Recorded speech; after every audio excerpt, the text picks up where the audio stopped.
English എക്സാമിന് ഇനി വരും മണിക്കൂറുകൾ മാത്രമാണ് ബാക്കി. മിസ്സേ ഒന്നും പഠിച്ചിട്ടില്ല, എങ്ങനെയാ പാസ്സാവുക? ഈ ഒരു കൺഫ്യൂഷനിലാണോ നിങ്ങൾ ഇരിക്കുന്നത്? എന്നാല് ഈ വീഡിയോ നിങ്ങൾക്കുള്ളതാണ്. അടിച്ചു കയറി വാ മക്കളെ, പാസ് ആവാനുള്ള സംഗതികൾ മാത്രം. അതായത് ആദ്യമേ ഞാനൊരു കാര്യം പറഞ്ഞേക്കാം, നിങ്ങൾ ഭയങ്കരമായ കാര്യങ്ങൾ പ്രതീക്ഷിച്ചിട്ടാണ് ഈ വീഡിയോ കാണുന്നുണ്ടെങ്കിൽ പഠിപ്പികൾ പ്ലീസ് സ്റ്റെപ്പ് ബാക്ക്. ഓക്കെ, ഇത് അത്യാവശ്യം ഒന്ന് എഴുതി ഒപ്പിച്ച് പാസ്സായി പോകാനുള്ള ആൾക്കാർക്കുള്ള വീഡിയോ ആണ് കേട്ടോ. അപ്പം നിങ്ങൾ ഈ ചാനൽ ആദ്യമായിട്ട് കാണുകയാണെങ്കിൽ വേഗം തന്നെ നമ്മുടെ ചാനൽ സബ്സ്ക്രൈബ് ചെയ്യുക. അതേപോലെ തന്നെ ഫ്രണ്ട്സിനൊക്കെ ഷെയർ ചെയ്ത് കൊടുക്കുക. പിന്നെ നിങ്ങൾക്ക് എന്തെങ്കിലും പറയാനുണ്ടെങ്കിൽ അത് കമന്റ്സ് ആയിട്ട് അറിയിക്കുകയും ചെയ്യട്ടോ. ഓക്കെ, സോ വളരെ സിമ്പിൾ ആയിട്ടുള്ള മക്കളെ പാസ് ആവാൻ എഴുതി വെക്കേണ്ട സാധനങ്ങൾ. ഓക്കെ, അതായത് ഈ ക്വസ്റ്റ്യൻസ് എല്ലാം വരും എന്ന് ഞാൻ നിർബന്ധം പറയുന്നൊന്നുമില്ല. പക്ഷെ എങ്ങാനും വന്നു കഴിഞ്ഞു കഴിഞ്ഞാൽ അന്നേരം നമ്മൾ ഒരു കാരണവശാലും അയ്യോ ഇതെന്താ എന്നുള്ള പോലെ ഇരിക്കരുതല്ലോ. എനിക്കൊന്ന് ഞാൻ കമന്റ് ഒക്കെ കഴിഞ്ഞ ദിവസം നോക്കുമ്പം പല ആൾക്കാരും പല ക്വസ്റ്റ്യൻസും ആദ്യമായിട്ടൊക്കെയാണ് കേൾക്കുന്നത്, ഇതെന്താ സാധനം എന്നൊക്കെ. അപ്പം ആ ഒരു കൺഫ്യൂഷൻ വേണ്ട. നമ്മൾ ഏകദേശം ഇതിന്റെ ഏറ്റവും ചെറിയ ഫോർമാറ്റ് നമ്മൾ പഠിച്ചു പോയാൽ നമുക്ക് പാസ് ആയാൽ മതി. ഓക്കെ, നോക്കിയടാ. സോ ഫസ്റ്റത്തെ ഒരു സംഗതി എന്താണ്? Comparison of 2 poems. 2 കവിതകൾ തമ്മിലുള്ള കമ്പാരിസൺ. മക്കളെ 8 മാർക്കിന്റെ ക്വസ്റ്റ്യൻ ആണ് കേട്ടോ. അത് 8 മാർക്കിന്റെ ക്വസ്റ്റ്യൻ ആണ്. അത് ജസ്റ്റ് ഒന്ന് ഈ ഫോർമാറ്റിനനുസരിച്ച് നിങ്ങൾ എഴുതി വെച്ച് കഴിഞ്ഞാൽ നിങ്ങൾക്ക് ഒരു 5 മാർക്കെങ്കിലും മിനിമം കിട്ടിയതായില്ലേ? യെസ്, ആയില്ലേ? അപ്പൊ നോക്കിയാലോടാ, ദ പോയം. അപ്പൊ 2 കവിതകൾ ഉണ്ടാവും. ഒന്ന് നിങ്ങൾ ഓൾറെഡി ടെക്സ്റ്റ് ബുക്കിൽ പഠിച്ച കവിത ഉണ്ടാവും. അപ്പൊ അത് നിങ്ങൾക്ക് ക്വസ്റ്റ്യൻ പേപ്പറിൽ തരില്ല. ആ കവിതയോട് നിങ്ങൾക്ക് ക്വസ്റ്റ്യൻ പേപ്പറിൽ തന്നിട്ടുള്ള ഒരു പോയം ഉണ്ടാവും. അതിനെ ഈ 2 കവിതേനും കൂടെ കമ്പയർ ചെയ്യാൻ വേണ്ടിയിട്ടാണ് പറയുന്നത്. അപ്പൊ നമുക്ക് ഓൾറെഡി അപ്രിസിയേഷൻ എഴുതുന്നതൊക്കെ, അപ്രിസിയേഷൻ നോട്ട് എഴുതുന്നതൊക്കെ നമ്മൾ എന്താണ് 9th തൊട്ട് എഴുതി ശീലമുള്ള ആൾക്കാരാണല്ലോ അല്ലെ. സോ ആ ഒരു പരിചയം ഉണ്ടെന്നാണെങ്കിൽ ഇത് ഈസി ആയിട്ട് എഴുതാൻ വേണ്ടി കഴിയും കേട്ടോ. നോക്കിട്ടാ, ദ പോയം ഏതാണോ ആ കവിത, അപ്പൊ നമുക്ക് പഠിക്കാനുള്ള കവിതയാണെങ്കിൽ അത് the poem dash is a beautiful poem written by ഇന്നാള്. ഓക്കെ, ഏത് കവിയാണോ എഴുതിയത് ആ കവിയാണ് ഈ കവിത എഴുതിയെന്നുള്ളത് എഴുതി പറഞ്ഞു കൊടുക്കുക കേട്ടോ. It is a simple poem with an important theme. അതെന്താണ്? ഒരു സിമ്പിൾ ആയിട്ടുള്ള പോയം ആണ്, അതിനകത്ത് ഒരു ഇമ്പോർട്ടന്റ് ആയ ഒരു തീം ആണ് ഉള്ളത്. It has A powerful message. അല്ലെ, എന്താണ്? അതിനൊരു ഭയങ്കര പവർഫുൾ മെസ്സേജ് ഉണ്ട്. എടാ, ഏത് കവിതയാണെങ്കിലും ഇങ്ങനെയൊക്കെ തള്ളുക, അത്രേ ഉള്ളൂ കേട്ടോ. The poet says that, എന്താ the poet says that എന്ന് പറഞ്ഞിട്ട് കവിതേന്റെ അകത്ത് നിന്നുള്ള ആദ്യത്തെ 2 ലൈൻസ് ചുമ്മാ അതുപോലെ തന്നെ പേപ്പറിലേക്ക് എടുത്ത് എഴുതാം കേട്ടോ. അതായത് the poet says that എന്ന് എഴുതിയിട്ട് 2 സിംഗിൾ ഡബിൾ ഇൻവേർട്ടഡ് കോമയിലാക്കിയിട്ട് അടുത്ത വരിയിൽ എഴുതാം. അപ്പൊ അത്രയും പേപ്പറും കൂടെ നമുക്ക് സ്ഥലം പോയി കിട്ടിയേ. അങ്ങനെ ചെയ്യാം. ദെൻ എന്നിട്ട് ആ 2 ലൈൻസ് എഴുതാം. Common words are chosen. അല്ലെ, എന്താണ്? അപ്പം കോമൺ ആയിട്ടുള്ള വേർഡ്സ് ഒക്കെ അവർ യൂസ് ചെയ്തിട്ടുണ്ടെന്ന് പറയാം. Beautiful word pictures are used. അല്ലെ, ഇതിനകത്താണ് ബ്യൂട്ടിഫുൾ ആയിട്ടുള്ള വേർഡ് പിക്ചേഴ്സ് ഒക്കെ യൂസ് ചെയ്തിട്ടുണ്ട്. എന്നിട്ട് നിങ്ങൾക്ക് ഏതെങ്കിലും സിമിലിയോ മെറ്റഫറോ അങ്ങനെ എന്തെങ്കിലുമൊക്കെ അറിയാമെന്നുണ്ടെങ്കിൽ അതൊക്കെ അവിടെ എഴുതി വെക്കാം. It is easy to understand. മനസ്സിലാക്കാൻ എളുപ്പമാണ്. I liked the lines. എന്താ, എനിക്ക് ഈ 2 വരി ഇഷ്ടപ്പെട്ടു എന്നിട്ട് ആ 2 വരി ഏതെങ്കിലും ഉണ്ടെന്നാണെങ്കിൽ, അതായത് ആ കവിത എന്നുള്ള ഏതെങ്കിലും 2 വരി പിന്നെ എടുത്ത് എഴുതുക കേട്ടോ. Then the poem can compare with ഏതാണോ. അപ്പൊ ഇതിന്റെ അകത്ത് ഫസ്റ്റ് ഈ സാധനങ്ങൾ എഴുതുമ്പം നമുക്ക് ക്വസ്റ്റ്യൻ പേപ്പറിൽ തന്നിട്ടുള്ള കവിതയില്ലേ, നമുക്ക് ക്വസ്റ്റ്യൻ പേപ്പറിൽ ക്വസ്റ്റ്യൻ പേപ്പറിൽ തന്നിട്ടുള്ള കവിതയാണ് ഇവിടെ എഴുതേണ്ടത്. ഏത്? ഇതാ ഈ ഒരു സ്ഥലത്ത് എഴുതണം കേട്ടോ. ഈ ഒരു ആദ്യം എഴുതേണ്ടത്. Next the poem can be compared with. അതേതാണ്? നമുക്ക് ടെക്സ്റ്റ് ബുക്കിൽ പഠിക്കാനുണ്ട്. ഇപ്പൊ റൈസോ സ്റ്റാമറോ അല്ലെങ്കിൽ എന്താ എനി വിമനോ അങ്ങനെ ഏതെങ്കിലും ഒരു കവിതയായിരിക്കും. So the poem can be compared with any women written by ആര്, അല്ലെങ്കിൽ the poem can be compared with Stammer written by Sachidanandan. ഇങ്ങനെ എഴുതി വെക്കാം. Both poems are similar in theme. അല്ലെ, 2 പോയംസിനും തീം സിമിലർ ആണ്. പിന്നെ അതിന്റെ സമ്മറി നിങ്ങൾക്ക് അറിയാമല്ലോ. ആ കവിതയുടെ സമ്മറി നിങ്ങൾക്ക് അറിയുന്നുണ്ടാവല്ലോ. ആ കവിതയുടെ സമ്മറി എഴുതി വെക്കാം. The poet has used simple and clear language. സിമ്പിളും ക്ലിയറുമായ ലാംഗ്വേജ് ആണ് പോയറ്റ് യൂസ് ചെയ്തത്. ദ സ്റ്റൈൽ ഇസ് യുണീക്ക് സ്റ്റൈലാണ്. Poetic devices like simile and metaphor are used. ഇനി ഉണ്ടെങ്കിലും ഇല്ലെങ്കിലും ചുമ്മാ എഴുതി വെച്ചോ. എവിടെയെങ്കിലും ഒരു സിമിലി മെറ്റഫർ ഒക്കെ മിക്കവാറും ഉണ്ടാകാൻ ചാൻസ് ഉണ്ട്. എഴുതി വെച്ചോ. It has A good rhyme scheme. നല്ല റൈം സ്കീം ഉണ്ട്. അതൊന്ന് നോക്കട്ടോ. റൈം സ്കീം ഉണ്ടെങ്കിൽ മാത്രം എഴുതിയാൽ മതി, അല്ലെങ്കിൽ വെറുതെ എഴുതണ്ട. In short, the given poem is an outstanding work. It is a thought-provoking poem. അപ്പൊ അങ്ങനെയൊക്കെ പറഞ്ഞിട്ട് ഈ 2 കവിതകളും തമ്മിൽ അങ്ങോട്ടും ഇങ്ങോട്ടും കമ്പയർ ചെയ്തിട്ട് എഴുതാട്ടോ. അപ്പൊ ഇത്രയുള്ള നമ്മുടെ പോയം കമ്പാരിസൺ എന്ന് പറഞ്ഞ ക്വസ്റ്റ്യൻ. ഇത് വന്നു കഴിഞ്ഞാൽ അത്യാവശ്യം 5 മാർക്കിനെങ്കിലും എഴുതാനുള്ള ഒരു ഐഡിയ നിങ്ങൾക്ക് കിട്ടിയില്ലേ? യെസ്. ഇനി നെക്സ്റ്റ് സ്പീച്ച് ആണ് മക്കളെ. സ്പീച്ച്, പ്രസംഗം എഴുതാനുള്ളത്, സ്പീച്ച് എഴുതാനുള്ളത് മിക്കവാറും നിങ്ങൾക്ക് ചോദിക്കാൻ ചാൻസ് ഉള്ള ക്വസ്റ്റ്യൻ ആണ്. സോ ഇതിന്റെയൊക്കെ ഫോർമാറ്റ് മാത്രമാണ് നമ്മൾ കാണിക്കുന്നത്. അപ്പൊ നോക്കിടാ. Yes, good morning everyone. അല്ലെ, ആദ്യം ഇനിയിപ്പോ ഏത് സ്പീച്ച് ആണെങ്കിലും ആദ്യം നമ്മൾ ഗുഡ് മോർണിംഗ് എവ്രി വൺ എഴുതി വെക്കുക. Then, respected principal, teachers and my dear friends, I am glad to stand here today to talk about the topic. അപ്പൊ ഞാൻ ഇതാ ഈ ഒരു ടോപ്പിക്കിനെ കുറിച്ച് സംസാരിക്കാൻ ഇവിടെ ഭയങ്കര ഹാപ്പി ആയിട്ടാണ് വന്ന് നിൽക്കുന്നത് എന്നുള്ളത് എഴുതി വെക്കുക. ദെൻ ഏതാണോ നമ്മുടെ ടോപ്പിക്, ഇപ്പൊ ഡേഞ്ചേഴ്സ് ഓഫ് ഡ്രഗ് അബ്യൂസ് ആണെങ്കിൽ അത് എഴുതി വെക്കുക, അല്ലെങ്കിൽ എന്താ പറയാ ഇപ്പൊ വിമൻ എംപവർമെന്റ് ആണെങ്കിൽ അത് എഴുതി വെക്കുക. സോ നമ്മുടെ ടോപ്പിക് എന്താണോ അത് അവിടെ എഴുതാം.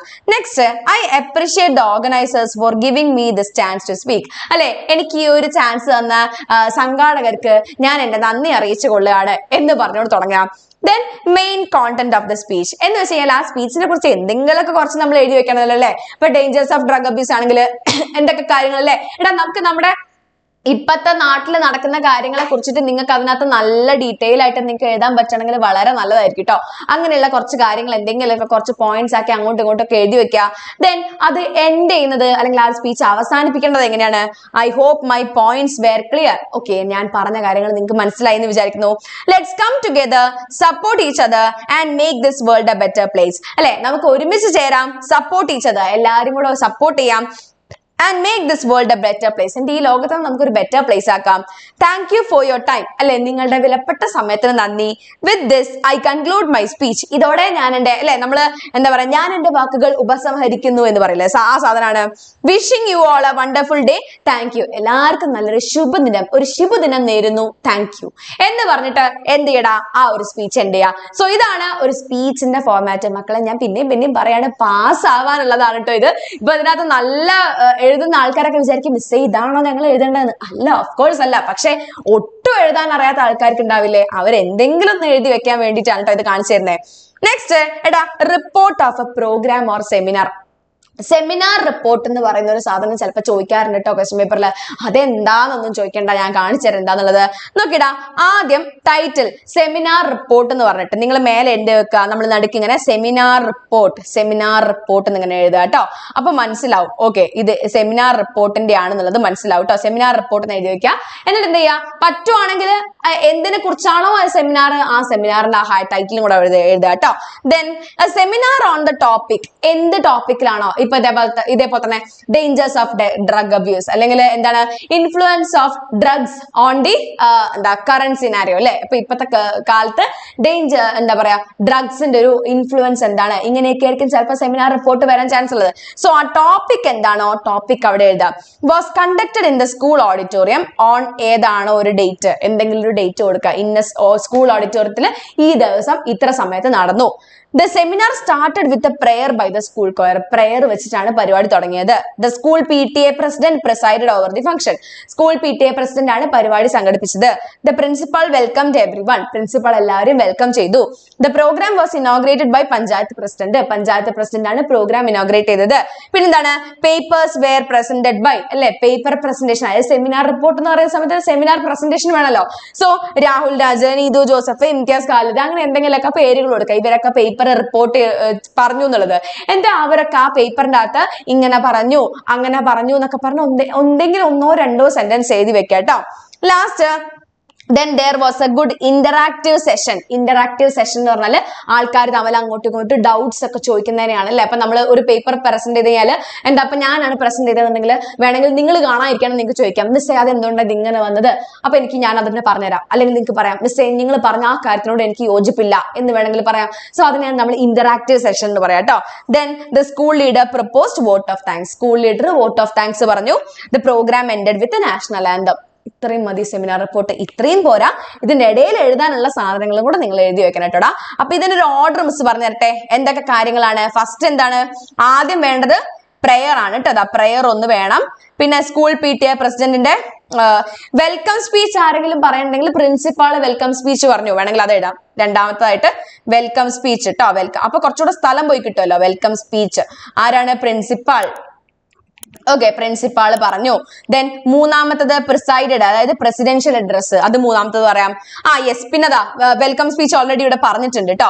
പിന്നെ പ്രോഗ്രാം വാസ് ഇനോഗ്രേറ്റഡ് അല്ലെ. പ്രോഗ്രാം ഇനോഗ്രേറ്റ്, ഉദ്ഘാടനം ചെയ്തത് ആരാണ്, പഞ്ചായത്ത് പ്രസിഡന്റ് ആണെന്ന് വേണേൽ പറയാം. അതിനുശേഷം എന്താണ്, യെസ് നമ്മുടെ പേപ്പർ പ്രസന്റേഷൻ അല്ലെ, ആരൊക്കെ പേപ്പർ പ്രസന്റ് ചെയ്തു. അതിനുശേഷം ഇന്ററാക്റ്റീവ് സെഷൻ, ഇത് വിട്ടുപോകരുത് കേട്ടോ. ഇത് സെമിനാർ റിപ്പോർട്ടിൽ ഇമ്പോർട്ടന്റ് ആയ സംഗതിയാണ്. എന്ത്, ഇന്ററാക്റ്റീവ് സെഷൻ ഉള്ളത് ഇമ്പോർട്ടന്റ് ആയ സംഗതിയാണ്, അത് കൊടുക്കണേ. പിന്നെ നെക്സ്റ്റ് എന്താണ്ടാ സ്കൂൾ ലീഡർ ഒരു വോട്ട് ഓഫ് താങ്ക്സ് പറഞ്ഞു അല്ലെ, school leader vote of thanks പറഞ്ഞു. അവസാനം നാഷണൽ ആന്തം. ഇത്രയും കാര്യങ്ങൾ സെമിനാർ റിപ്പോർട്ടിൽ ഉണ്ട് എന്നുള്ളത് ഉറപ്പാക്കണേ. അടുത്തത് നമ്മുടെ മെയിൻ ഹൈലൈറ്റ് ക്വസ്റ്റൻ ആണ്, 8 മാർക്കിന്റെ ക്വസ്റ്റൻ ആണ്, ആപ്ലിക്കേഷൻ ലെറ്റർ വിത്ത് റെസ്യൂമേഡ്. അതിന്റെ വീഡിയോസ് കുറെ മിസ് ഓൾറെഡി എനിക്കൊന്നു ഒറ്റ വീഡിയോയിൽ 20 മാർക്ക് സെറ്റ് ആക്കാന്ന് പറഞ്ഞ ഒരു വീഡിയോ ഓൾറെഡി നല്ല റീച്ച് വന്നിട്ടുണ്ട്. അത് കണ്ടു നോക്കുക, അതിനകത്ത് മിസ് സെറ്റ് ആക്കി പറയുന്നുണ്ട്. ഒന്നും കൂടെ എന്നാലും ഞാൻ പറഞ്ഞുതരാം. എടാ ആദ്യം ഫ്രം എന്ന് പറഞ്ഞ നമ്മുടെ അഡ്രസ്സ് വേണം. നമ്മളാണ് മെയിൻ, നമ്മളാണല്ലോ ടോപ്പ്, നമ്മളാണ് മെയിൻ. അപ്പം നമ്മുടെ അഡ്രസ്സ് ആദ്യം കൊടുക്കുക. പിന്നെ ടു, ഏത് കമ്പനിയിലേക്കാണോ അല്ലെങ്കിൽ എന്തിലേക്കാണോ നിങ്ങൾ ആ ഒരു ലെറ്റർ അയക്കുന്നത് അത് നിങ്ങൾ ഇവിടെ കൊടുക്കുക കേട്ടോ, രണ്ടാമതായിട്ട്. ഇനി മക്കളെ ചിലപ്പോ ഒരു ട്വിസ്റ്റ് ഇട്ടുകൊണ്ട് ഇവർ പറയും ഇതിൽ അഡ്രസ് അല്ലാണ്ട് ഏതെങ്കിലും ഒരു ഇമെയിൽ ഐ ഡിക്ക് ആയിട്ടായിരിക്കും, ഏതെങ്കിലും ഒരു ഇമെയിൽ ആയിട്ട്, അതായത് നിങ്ങൾ റെസ്യൂമെ ഇമെയിൽ ആയിട്ട് അയക്കാൻ പറയുകയാണെന്നുണ്ടെങ്കിൽ എന്ത് ചെയ്യുക, ഇവിടെ നിങ്ങളുടെ മെയിൽ ഐ ഡി കൊടുക്കുക. ഓക്കെ, നിങ്ങളുടെ ഒരു മെയിൽ ഐ ഡി കൊടുക്കുക, ഇവിടെ ആ കമ്പനിയുടെ മെയിൽ ഐ ഡി കൊടുക്കുക, കമ്പനിയുടെ മെയിൽ ഐ ഡി കൊടുക്കുക. അത്രേ ഉള്ളൂ, വേറെ വലിയ പ്രശ്നങ്ങളൊന്നുമില്ല. ഓക്കെ, എന്താ മനസ്സിലായോ? സോ ഇതെങ്ങാനും ഇമെയിൽ ആയിട്ടാണ് ചോദിക്കാന്നുണ്ടെങ്കിൽ മാത്രം എന്ത് ചെയ്യടാ, കമ്പനിയുടെ മെയിൽ ഐ ഡിയും അതേപോലെ തന്നെ മേലെ നിങ്ങളുടെ മെയിൽ ഐ ഡിയും കൊടുക്കുക. പിന്നെന്താണ്, സർ അല്ലെ, സർ എന്ന് വിളിക്കുക.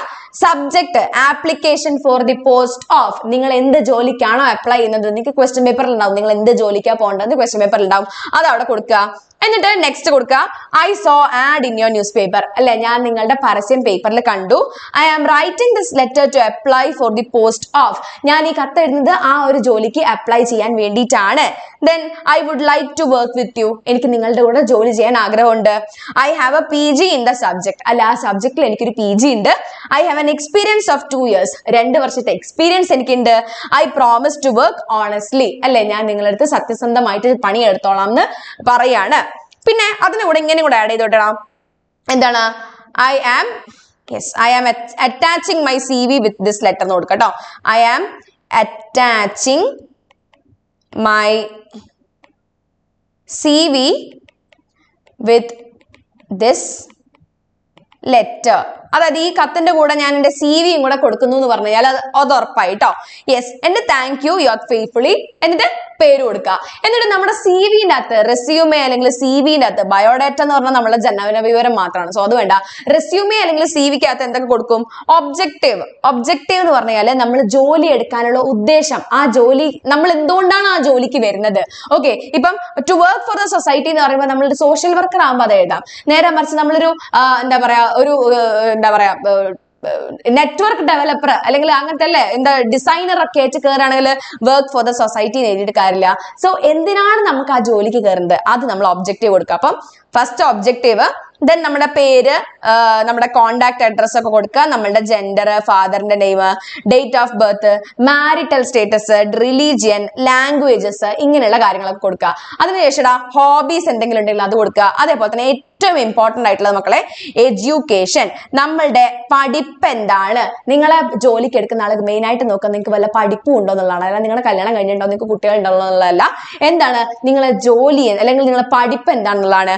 അതേപോലെ തന്നെ എക്സ്പീരിയൻസ്, എന്തെങ്കിലും എക്സ്പീരിയൻസ് 2 വർഷം പണിയെടുത്തതിന്റെ എക്സ്പീരിയൻസ് ഉണ്ടെങ്കിൽ അത് എഴുതുക. പിന്നെ നമ്മുടെ അഡ്രസ്സും കൂടെ ലാസ്റ്റ് എഴുതിയിട്ട് ഈ ഡിക്ലറേഷൻ കൂടെ കൊടുക്കുക കേട്ടോ. I declare that the given details are true, ഞാൻ മേലെ എഴുതിയ കാര്യങ്ങളൊക്കെ സത്യമാണ് എന്നുള്ളൊരു ഡിക്ലറേഷനും കൂടെ കൊടുത്തിട്ട് സൈൻഡ്, ഒരു ഒപ്പ് സൈൻഡ്. ആരും എന്നോട് ആരാ ചോദിച്ചു മിസ്സേ സൈൻ ഇടേണ്ട ആവശ്യമുണ്ടോ, സൈൻ ഇടൊന്നും വേണ്ട, SD എന്ന് എഴുതിയാൽ മതി. പിന്നെ ഒരു പേരും കൂടെ എഴുതി വെച്ചാൽ അതും അങ്ങോട്ട് വൃത്തിയായിടാം. യെസ്, സോ ഇത്രയും ക്വസ്റ്റ്യൻസ് ഒന്ന് ഓടിച്ചിട്ടൊന്ന് പഠിച്ചു കഴിഞ്ഞാൽ ഇതിന്റെ ഒരു ഫോർമാറ്റ് മനസ്സിലായില്ലേ, പാസ്സാവാനുള്ളത് എഴുതി വെക്കാനുള്ള ഒരു ഐഡിയ നിങ്ങൾക്ക് കിട്ടിയില്ലടാ. യെസ്, അപ്പൊ എന്ത് ചെയ്യാ, ഇനി ടെൻഷൻ ഒന്നും വേണ്ട, ഇനി കണ്ണീരൊന്നും വേണ്ട, എന്ത് ചെയ്യാ, എക്സാം ഹോളിൽ പോവാ, അടിച്ചു പൊളിച്ച് പരീക്ഷ എഴുതാ, പാസ്സായിട്ടും കൊണ്ട് വരാം കേട്ടോ. അപ്പൊ ഓക്കെടാ, നമുക്ക് വേറൊരു വീഡിയോയിൽ കാണാം. Till then bye.